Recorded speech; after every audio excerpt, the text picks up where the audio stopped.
Hi, it's Maria from Still Dreaming Homestead. I'm glad to be back with you. Continuing to read in our story, The Long Winter by Laura Ingalls Wilder. And we are on chapter 17. Well, yesterday, Pa said, I hope Gilbert makes it safe to Preston because another storm had come up when Preston was going to get the mail. Chapter 17, Seed Wheat. The cold and dark had come again. The nails on the roof were white with frost. The window panes were gray. Scraping a peephole only showed the blank, whirling whiteness against the other side of the glass. The stout house quivered and shook.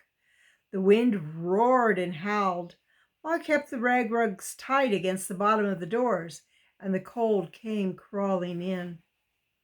It was hard to be cheerful.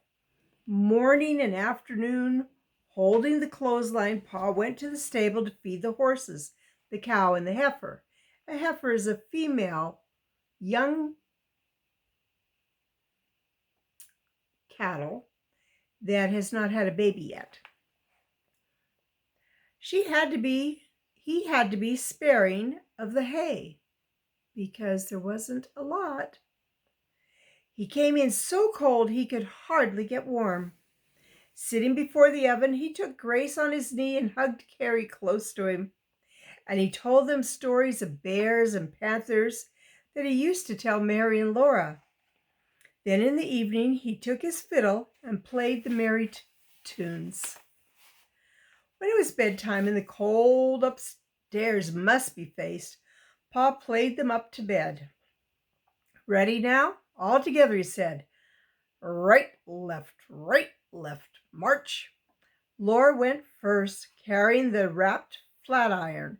Mary came behind her with her hand on Laura's shoulder. Last marched Carrie with the other flat iron, and the music went on up the stairs.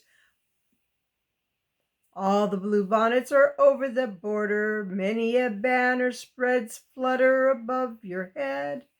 Many a crest that is famous in story, mountain make ready then. Sons of the mountain glowing, fight for your homes and the old Scottish glory. Sorry, I don't know the tune of that at all. It helped some.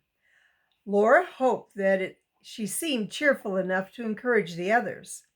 But all the time she knew that this storm had blocked the train again. She knew that almost all the coal was gone from the pile in the lean-to. There was no more coal in town. The kerosene was low in the lamp, though Ma lighted it only when they ate supper. There would be no meat until the train came. There was no butter and only a little fat meat dripping was left to spread on the bread. There were still potatoes, but no more flour enough for one more bread baking. Then when Laura thought of all this, she thought that surely the train must come before the last bread was gone. Then she began to think again about the coal, the kerosene, and the little bit of dripping left, the flour in the bottom of the flour sack, but surely the train must come. All day and all night the house trembled. The winds roared and screamed. The snow scoured against the walls and over the roof where the frosty nails came through. In the other houses, there were people. There must be lights, but they were too far away to seem real. In the back room behind the feed store, Amanza was busy. He had taken saddles, harnesses, and clothes from the end wall and piled them up on the bed. He had pushed the table against the cupboard, and in a cleared space he set a chair for a sawhorse. A sawhorse would be something to kind of raise up and hold a board so you could cut it. He had set a frame of 2x4s a foot from the end wall. Now he was sawing boards one by one nailing them on the frame. The rasping of the saw and the hammering were hardly louder than the blizzard's noise. When he had built the inner wall halfway up, so where there was a wall, he's going to put another wall.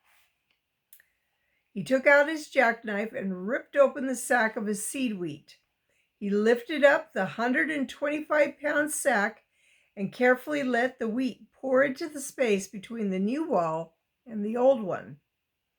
"I figure she'll hold it all," he said to Royal, who sat whittling by the stove. "When I build all the way up, so this bin won't show." "It's your funeral," said Royal. "It's your wheat." "You bet your life it's my wheat," Amanzo replied, "and it's going into my ground come spring." "What makes you think I'd sell your wheat?" Royal demanded. "You're pretty nearly sold out of grain already," Amanzo answered. "This blizzard will let up sometime, or will be the first one that didn't. As soon as it does, the whole town will come piling in here to buy wheat. Hawthorne and Locust have got just 3 sacks of flour left between them, and this storm will hold up the trains till after Christmas at best." "All that doesn't mean I'd sell your wheat," Royal answered. "Maybe not, but I know you, Roy. You're not a farmer, you're a storekeeper. A fellow comes in here and looks around and says, 'What's the price of your wheat?' And you say, 'I'm sold out of wheat.' He says, 'What are in those sacks?' You tell him, 'That's not my wheat, it's Monzo's.' So the fellow says, 'What do you boys sell it for?' And don't try to tell me you'll say, 'We won't sell it.' No sirree, Royal. You're a storekeeper. You'd say to him, 'What do you give?'" "Well, maybe I would," Royal admitted. "What's the harm in that?"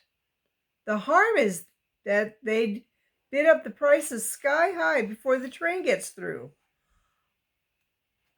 And here's what he looked like when he was building up that wall and hiding his seed wheat behind it. "I'll be hauling out hay.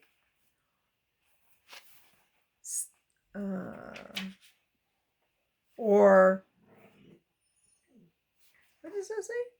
I'll be out hauling hay or somewhere, and you'll figure that I wouldn't refuse such a price, or you'd think you know better than me.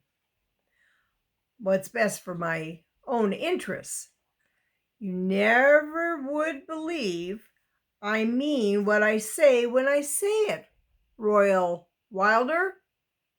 Well, keep your shirt on," Monzo said Royal. "I'm considerable older than you be, and maybe I do know best. Maybe you do, and maybe you don't. Be that as it may, I'm going to run my business my own way. I'm nailing up my seed wheat so nobody'll see it, and nobody will bring up any question about it, and it'll be right here when seed time comes. That means time to plant it." All right," Royal said. He went on carefully whittling a linked chain out of a stick of pine. Hey, he's going to make a chain out of wood. And Amanzo, bracing his legs, lifted the sacks one by one to his shoulder and let the wheat pour into its hiding place. Now and then a heavier blow of the winds shook the walls, and now and then the red-hot stove puffed out smoke. A louder roar of the storm made them both listen, and Amanzo said, "Golly, this one's a daisy." "Roy," he said after a while, "whittle me a plug to fit in this knothole, will you? I want to get this job done before chore time." Roy came to look at the knothole. He rounded it with his knife and chose a piece of wood that would make a plug to fit. If prices go up like you say, you're a fool not to sell your wheat, he remarked. They'll have the trains running before spring. You can buy your seed wheat back and make a profit like I'm figuring on doing. You said that before, Monzo reminded him. I'd rather be sure than sorry. You don't know when that train will be running up, and you don't know when they'll ship seed wheat.